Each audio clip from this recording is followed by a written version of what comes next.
एक खौफनाक और साइको किलर जो इस वक्त अपने शिकार को खतरनाक तरीके से ठिकाने लगा रहा था, लेकिन उसे अंदाजा भी नहीं था कि आज उसने जिस लड़की को चुना है उसका मंगेतर कोई आम इंसान नहीं बल्कि नेशनल सिक्योरिटी इंटेलिजेंस का एक खतरनाक एजेंट है। कहानी की शुरुआत होती है एक सुनसान और बर्फीली सड़क से, जहाँ एक कार लावारिस हालत में रुकी हुई थी। उस ठंडी रात में गाड़ी के अंदर जैंग लड़की नाम की एक लड़की बैठी थी जो डर से कांपते हुए अपने मंगेतर किम से बात कर रही थी। किम नेशनल सिक्योरिटी इंटेलिजेंस का एक टॉप एजेंट है जो इस वक्त अपने बेहद जरूरी ड्यूटी पर तैनात था। मजबूरी के कारण किम उसे साफ मना कर देता है कि वो अभी वहाँ नहीं आ सकता। जैंग घबराकर उसे बताती है कि वो इस वक्त एक बेहद सुनसान जगह पे फंसी हुई है और दूर दूर तक किसी इंसान का नाम और निशान भी नहीं है। किम उसे दिलासा देते हुए कहता है कि उसने उसकी तरफ से एक ट्रक भेज दिया है जो कुछ ही मिनटों में वहाँ पहुँचने वाला है। वो जैंग को सख्त हिदायत देता है कि चाहे कुछ भी हो जाए गाड़ी के सारे दरवाजे बंद रखना और बाहर तो बिल्कुल भी मत निकालना। ठीक उसी वक्त अंधेरे को चीरती हुई एक अनजान वैन वहाँ आके रुकती है। उसमें से एक अजनबी आदमी उतरता है और जैंग की मदद करने की पेशकश करता है, लेकिन जैंग खतरा भापते हुए उससे साफ मना कर देता है और कहती है कि 2 ट्रक रास्ते में है और वो अपनी खुद मदद कर सकती है। जैंग की बात सुन के वो अजनबी वहाँ से चला तो जाता है, लेकिन कुछ ही दूरी पर जाके उसकी गाड़ी रुक जाती है। काफी देर बीत जाने के बाद भी उस आदमी की गाड़ी वहाँ से टस से मस नहीं होती तो जैंग के अंदर का खौफ गहराने लगता है। अपनी जान के खतरे में देख वो झटपट अपनी गाड़ी स्टार्ट करने की कोशिश करती है, लेकिन इससे पहले कि वो गाड़ी स्टार्ट कर पाती वही अजनबी वापस लौटता है और एक भारी हथौड़े से उसका गाड़ी का शीशा चकनाचूर कर देता है। जैंग को संभालने का एक मौका भी नहीं मिलता और वो आदमी लगातार उसके सिर पर हथौड़े से वार करने लगता है, जिससे जैंग लहूलुहान होकर वहीं बेहोश हो जाता है। जिसके बाद वो बेरहम अजनबी उसे किसी जानवर की तरह घसीटता हुआ अपनी वैन में डालता है और वहाँ से गायब हो जाता है। जब जैंग को होश आता है तो वो खुद को एक खौफनाक और अंधेरे में पाती है। उसे समझ आ जाता है कि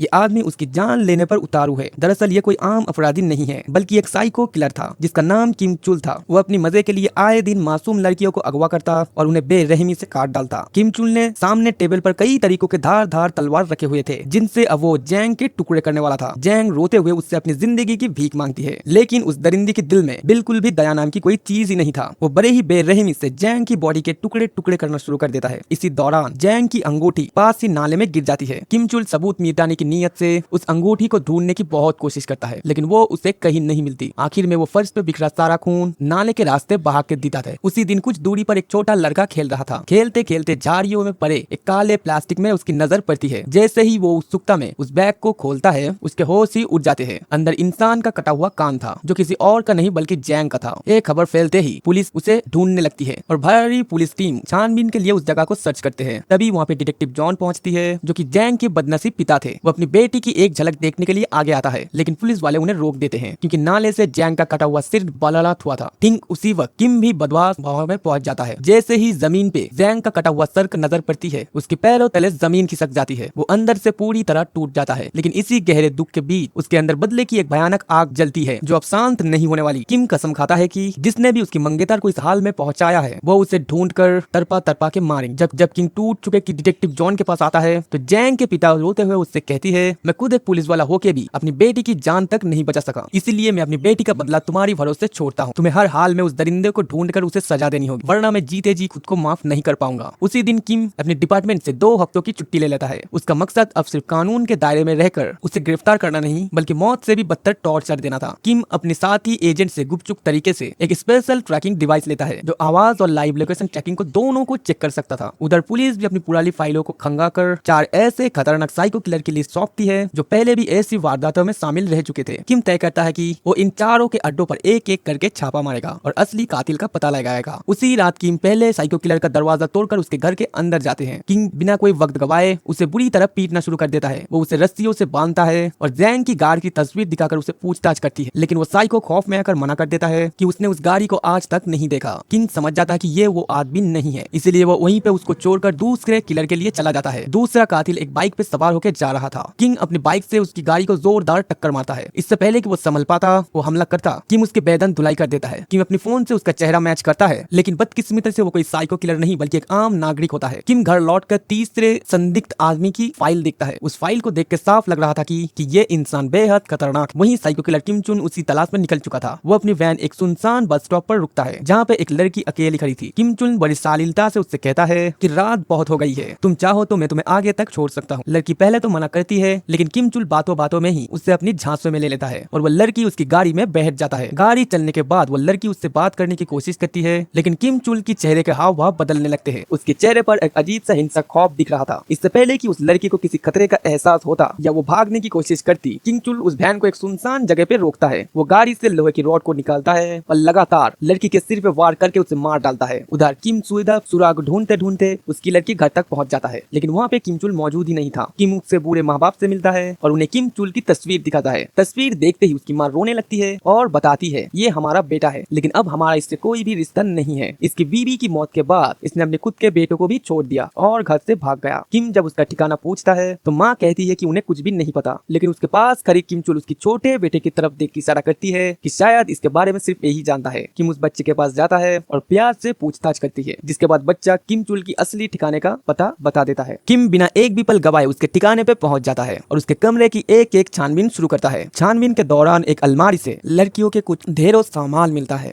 ये देखकर किम का शक यकीन में बदल जाता है कि शहर में गायब हो गए लड़की के इसी दरिंदे का हाथ है। तभी पीछे एक कमरे से सरसराहट की आवाज सुनाई देती है। जैसे ही किम उस दरवाजे को खोलता है तो अंदर उसका नजारा देख के उसके रोंगटे खड़े हो जाते हैं। दीवारों से लेकर फर्श तक हर जगह बस खून ही बिखरा हुआ था। किम को यकीन हो जाता है कि यही वो नरक है जहाँ उसके मंगेतर कैम की मार दिया गया था। तभी फर्श पे लगे नाले के पास एक चमकती चीज पर पड़ती है। जब वो उसे उठाता है तो उसका दिल पूरी अंदर से टूट जाता है। वो जैंग की वही सगाई की अंगूठी थी। दूसरी तरफ किम चुल अपनी पहचान को छुपाकर एक बस का ड्राइवर बना हुआ था। वो स्कूल का लड़कियों को घर छोड़ के बहाने दो रैगिंग करता था ताकि किसी एक को अपनी जाल में फंसा सके। उस दिन भी एक एक करके सभी लड़कियों को घर छोड़ देता है, लेकिन आखिर में बस में एक लड़की बच जाती है जो गहरी नींद में सो रही। किम चुल मौका देखकर बस का रोक देता है और सीधे अपने उसी खौफनाक अड्डे पे पहुंच जाता है। वो उस बेबस लड़की को बड़े से गड्ढे में फेंक देता है और जैसे ही मारने के लिए उसे छुरा उठाता है तभी अचानक वहाँ किम की एंट्री होती है। किम चुल किम को देखकर चौंक जाता है और पूछता है तो क्या तुम पुलिस वाले हो, लेकिन किम कोई भी जवाब नहीं देता। किम समझ जाता है उसके सामना किसी बड़ी मुसीबत से हुआ है। जैंग के कातिल को सामने देख किम का खून खौलने लगता है और उसकी आंखों में बदले की आग साफ दिखाई देता है। तभी किम चुल एक दरांती उठाकर किम पर जानलेवा हमला कर देता है, लेकिन किम कोई साधारण इंसान नहीं था,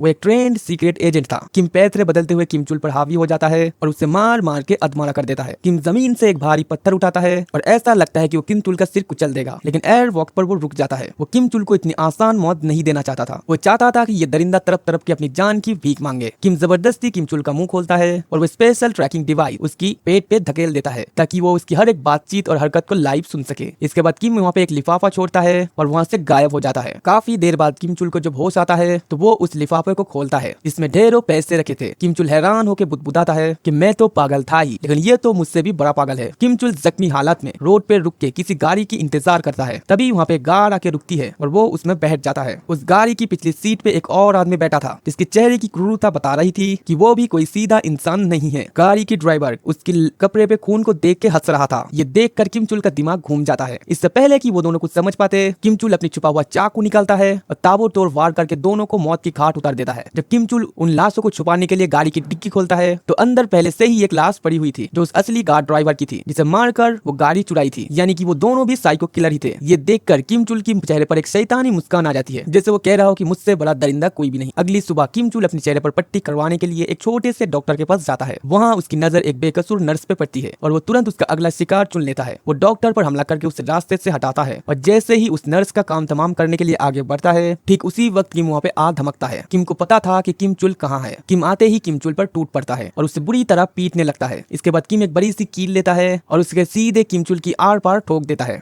किम चुल दर्द के मारे चीखने और तड़पने लगता है। किम उसके कान में कहता है कि ये तो बस शुरुआत है, जैसे तुमने मेरी होने वाली बीबी को तरपाया था वैसे ही मैं तुम्हारी टुकड़े टुकड़े करूंगा। किम उसे उसी हाल में वहाँ पे छोड़ देता है और वहाँ से निकल जाता है। जब किम अपने ससुर डिटेक्टिव से बात करता है तो जॉन उसे समझाता है कि अब उसका पीछा छोड़ दो किम, उसे कानून और पुलिस के हवाले कर दो। दरअसल उन्हें डर था कि इस बदले की आग में किम अपने आप को खत्म न कर ले। वो बताते हैं कि एक साइको के पीछे एक सीक्रेट एजेंट पड़ा हो, लेकिन किम पर इस वक्त जुनून सवार था। उसने खुद से वादा किया था कि वो साइको को कानून की आसान सजा नहीं भुगतने देंगे। उधर किसी तरह किम चुल भागकर अपने एक पुराने दोस्त सियोक के घर के पहुंचता है। सियोक अपने आंगन में कुछ कपड़े जला के फूंक रहा था ताकि अपने किसी जुर्म की सबूत मिटा सके। सियोक भी एक खतरनाक अपराधी होता है जो लड़कियों के मार कर उनका कच्चा मांस खाता था। किम चुल हाँफते हुए उसे सब कुछ बताता है कि मेरे पीछे एक सिरफिरा साइको मेरे पीछे पड़ा है। मैं जहाँ भी जाता हूँ वो मेरा पीछा कर लेता है और मुझे तरपा कर छोड़ देता है। अगर हमने मिलकर उसे खत्म नहीं किया तो हम दोनों को ही मार डालेगा। सियोक उसकी बात सुन के मुस्कुराता है और कहता है कि साफ बात है कि वो तुम्हारे पुराने शिकार का गरीबी है। दूसरी तरफ वो एजेंट उनकी बातें सुन रहा था। उसी रात किम चुल को अचानक फ्लैशबैक आता है कि जब उसने जैंग को मारा था तो उसकी अंगूठी गायब हो गई थी और किम उससे अस्पताल और अड्डे पे पीट रहा था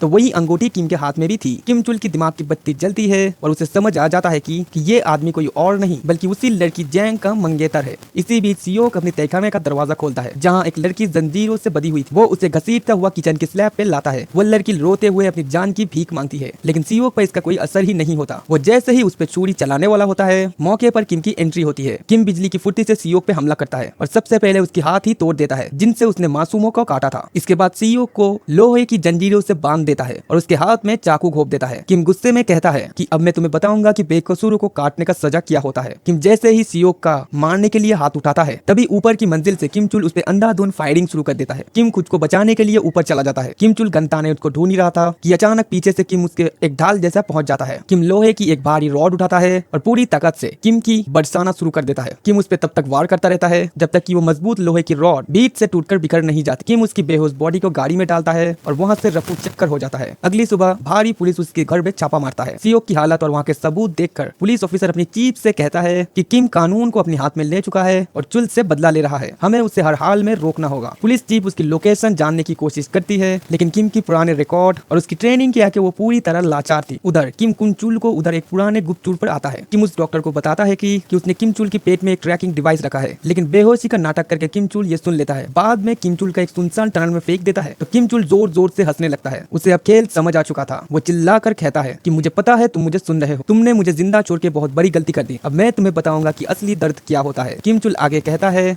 जब मैं तुम्हारी मंगेतर को काट रहा था तब वो गिरा रही थी। ये खौफनाक सच सुनकर किम की पैरों तले जमीन खिसक जाती है कि जैंग प्रेग्नेंट थी। वो गहरे पछतावे और गुस्से से भर जाता है। किम चुल वहाँ से भागकर एक फार्मेसी, एक दवा की दुकान में घुसता है और ढेर सारी ऐसी दवाइयाँ खा लेता है जिससे उसे उल्टी हो जाए। कुछ ही देर में अपने पेट से उस ट्रैकिंग डिवाइस को उतार देता है, जिसके बाद वहाँ पे वो इलाज कराने आए एक बेकसूर आदमी की हत्या करता है और वो डिवाइस जबरदस्ती उसके मुंह में ठूस देता है। किम जब लोकेशन ट्रेस करते हुए तेजी से उस फार्मेसी पे पहुंचता है तो उसे लगता है कि किम चुल वही है, लेकिन वो जब पहुंचता है तो वहाँ सिर्फ लाशें ही पड़ी थी और किम चुल डिवाइस तोड़कर एक गाड़ी पे फरार हो गया था। किम का प्लान अब पूरी तरह से फेल हो गया था। हताश होकर किम उस सरकारी अस्पताल में पहुंचता है जहाँ सियोक कस्टडी में भर्ती था। किम उसके कॉलर पकड़कर चिल्लाता है कि बताओ किम चुल कहाँ है। सियोक दर्द में कराते हुए हंसता है और कहता है कि अब बहुत देर हो चुकी है। वो अगला शिकार जैंग की परिवार को बनाने गया है। ये सुनते ही किम का होश उड़ जाता है। वो गुस्से में सियोक का मुंह वहीं पे चीर देता है और बदहवास होकर अपने ससुर को कॉल लगाने की कोशिश करता है, लेकिन तब तक बहुत देर हो चुकी थी। किम चुल डिटेक्टिव के घर पे पहुंच चुका था। वो घर के अंदर घुसता है और जिम की भारी डंबल से वार करके जॉन का सिर फोड़ देता है और उन्हें मरणासन हालत में छोड़ देता है। तभी घर के अंदर जैंग की छोटी बेटी आती है। वो घर की बिखरी हुई हालत देख के हैरान हो जाता है। किम चुल अंधेरे में छुपकर उसे देख रहा था। जैसे ही वो कमरे के पास पहुंचती है, किम चुल उस पे भी जानलेवा हमला कर देता है। जब किम बदहवास में उसके घर पे पहुंचता है तो पूरी जगह को पुलिस ने घेर रखा था। पुलिस ऑफिसर किम को अंदर जाने से रोकता है और गुस्से में कहता है, अगर तुमने पहले ही उस साइको को पुलिस के हवाले कर दिया होता तो वह चीफ और उसकी बेटी जिंदा होते। तुम्हारी इस सनक ने कई मासूमों की जान ले ली। किम जब भारी कदमों से अंदर जाता है तो देखता है कि जॉन की सांसें आखिरी बार चलती है। जॉन किम का हाथ थामते हैं और रोते हुए कहते हैं कि मैं खुद को कभी भी माफ नहीं कर पाऊंगा, मैंने अपनी दोनों बेटियां खो दी। ये कहते ही जॉन दम तोड़ देते हैं। ठीक उसी वक्त उसकी फोन पर किम चुल का फोन आता है। किम चुल फोन पे उसे कहता है कि मैंने कहा था ना, मुझसे पंगा लेके बहुत बड़ी गलती कर दी। मैंने अपना बदला पूरा कर लिया है, तुम्हारे पूरे परिवार को खत्म कर दिया है। अब सुनो, मैं खुद को पुलिस के हवाले करने जा रहा हूँ ताकि तुम मुझे कभी हाथ भी ना लगा सको। किम चुल बीच सड़क पे अपनी गाड़ी रोकता है और पुलिस की गाड़ियों के सामने अपने हाथ उठा के सरेंडर करता है। लेकिन इससे पहले कि पुलिस की गाड़ियां उस पे पहुंचती, किम अपनी कार पूरी रफ्तार से लाता है और पुलिस के सामने से ही उसे घसीटते हुए वहां से ले जाता है। पुलिस पीछे से गोलियां चलाती है और उसका पीछा करने की भी कोशिश करती है, लेकिन किम अपनी स्पेशल ट्रेनिंग का इस्तेमाल करते हुए किम चुल को लेकर उसकी आंखों के सामने से ओझल हो जाता है। किम चुल को उसमें होश के लाकर सीधे उसके उसी कसाई खाने में ले आता है। किम ठंडे और खौफनाक लहजे में कहता है, पिछली बार मैंने तुम्हें छोड़ दिया था, लेकिन इस बार वो गलती नहीं होगी। किम उसे फांसी में बंधे हुए स्टैंड में जकड़ लेता है। वो जलती हुए सिगरेट उसकी आंख में घोंप देता है, फिर लोहे की एक नुकीली रॉड उसके मुंह के आर पार कर देता है। किम चुल दर्द और लाचारी से तड़पने लगता है। किम कहता है, जब तुम्हारे सामने लोग तड़पते थे तो तुम्हें बहुत मजा आता था, आज तुम तड़प रहे हो और मजा मुझे आ रहा है। किम चुल पहली बार रोते हुए अपनी जान की भीख मांगता है, लेकिन किम का बदला भी पूरा नहीं हुआ था। किम उसके छत पर एक बहुत भारी और धारदार ब्लेड फिट करता है जो एक रस्सी के सहारे रुका हुआ था। किम उसका दूसरा छोर सीधा नीचे बंधे किम चुल के मुंह के अंदर फंसा देता है और रस्सी का दूसरा हिस्सा उसके दरवाजे से कस के बांध देता है। इसका सीधा मतलब ये था कि जैसे ही बाहर से उस दरवाजे को कोई खोलेगा, रस्सी खिंच जाएगी और ऊपर लगा भारी ब्लेड सीधा नीचे गिरकर किम चुल का सिर सीधा धड़ से अलग कर देगा। किम पुराना वही वॉइस रिकॉर्डर उसके सामने छोड़ देता है